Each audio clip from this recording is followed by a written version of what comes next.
Well, hello again, Chair Merman, members of the Education Committee. Again, for the record, my name is Tim, T-I-M, Royers, R-O-Y-E-R-S.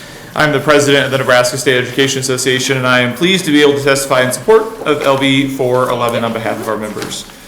As you just heard, LB411 seeks to build off of a bill that was passed in the previous session of the legislature. Presently, this program provides a $2,500 retention stipend to teachers in their second, fourth, and sixth years of teaching.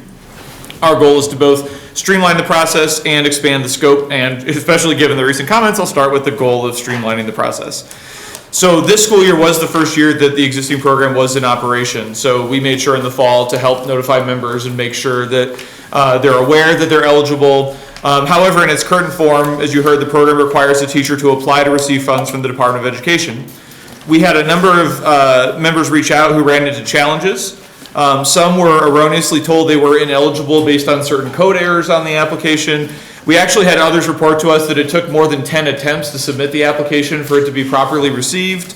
But the underlying message that we heard was one of frustration at having to even apply in the first place. That if the intention is to incentivize remaining in the profession, why were there these hoops established in which they would have to jump through them in order to receive the promised incentive? Why couldn't the funds be provided to their employer to be distributed through standard means? By making these payments automatic, LB411 streamlines the process and reaffirms what the true goal of that bill was, which is to thank these individuals for continuing to stay in the profession. LB411 also seeks to expand the scope of the program. Rather than only providing payments to those in their second, fourth, or sixth year, under LB411, every teacher, regardless of their years of experience, would see a retention payment. These payments would also grow from $2,500 in their first 6 years up to $4,000. This was done based on educator feedback in the fall. We heard from countless veteran educators who feel a little forgotten right now. They feel there's a lot of programs to attract and retain new and young teachers, but nothing out there to thank our veteran teachers for their decades of dedication to Nebraska's youth. And candidly, this is very important. Experienced staff are essential to effectively building culture. They are the ones that mentor and support our new educators, and in many cases, they serve as pillars of consistency. You know, if you're a teacher, and Senator Leneski, I know you know this, when you hit that point in your career where you're teaching the kids of your kids, that's a certain point of pride when you reach that point. And you feel old too. Acknowledging the most experienced educators in the state is also important because by and large, efforts to improve teacher pay have focused on starting pay. So like take my home district of Millard, for example. If I take Millard's pay, Back to the Future, from 30 years ago and adjust it for inflation to now, it's pretty on par with what our current starting pay is. But if I take the top end pay from 30 years ago and adjust it for inflation, a top end teacher in my district should be making roughly $90,000, when in fact they're making $15,000 less than that presently. So in addition to the other benefits, LB411 would help address the profound loss in purchasing power that our more veteran educators are experiencing.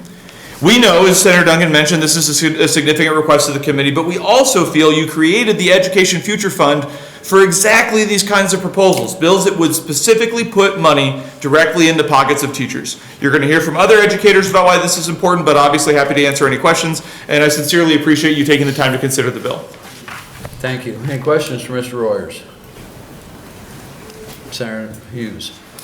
Thank you, Chairman. Essentially everybody's getting either a $2,500 raise, $3,000, as right. You age up.